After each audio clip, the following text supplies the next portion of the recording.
The Kintsugi series is really important for me, but I think taking a step back, it's about a project I set up a few years ago called Vent.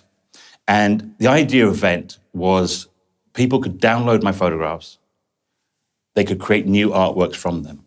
And what I said on that website is actually, my photographs have no value. What has value is the story. I'm like, you can rip up my photographs, you can spit on them, you can do whatever you want to them, paint on them, I don't care. But respect the story. And for me, that was, again, letting go of the ego as a photographer, because I know I can be very precise about how everything's framed and put together and the rest of it. And actually, I realized it was important to let go of that. And by doing this, it kind of put those photographs back out in the world. Now, one of the artists that then saw these photographs and wanted to work with me was somebody called Tony Hollis. She's a graphic designer in London.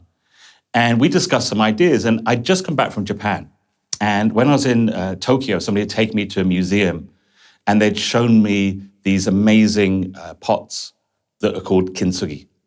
And what it is in the West, if we break something that's like a family heirloom, a piece of china, we're like, oh no, I've got to fix this. This is great grandmother's. So we'll take it somewhere, they're trying to do invisible fixing. In Japan, they look at it and they say, no, that's part of the story. So rather than hide it, they highlight it. And so they fix the cracks with gold.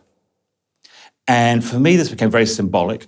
As somebody that's been injured myself, I was injured in Afghanistan, had to go through a long recovery, I have many scars.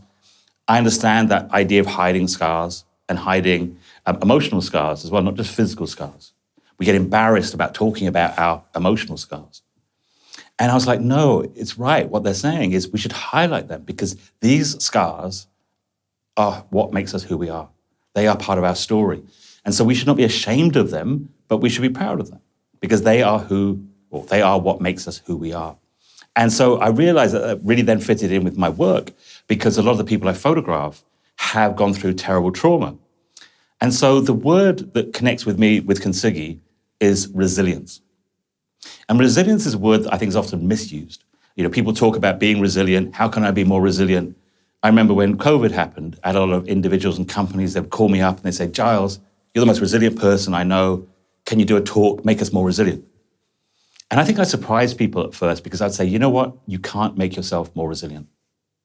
They'd be like, no, but I've seen these self-help books, and I've seen there's a podcast and all these other things. And I was like, they're all bullshit. For me, resilience is life's gift for going through suffering. When you go through really difficult times, you stretch the elasticity of your mind. That builds resilience, and that enables you to deal with things in a different way and to enjoy life in a different way. And so resilience for me is life's gift for suffering. And the people I photograph, the people I document, especially the women who have often gone through terrible sexual violence and other domestic violence, their scars are in some ways hidden, but that's what we connect with. And in these Kintsugi portraits, the women that are in those portraits, they connected with me saying, we see in your eyes the suffering, but we see that resilience. And so Kintsugi is a symbolic image that says we celebrate our scars. We accept our scars because they are what makes us the resilient person we are today.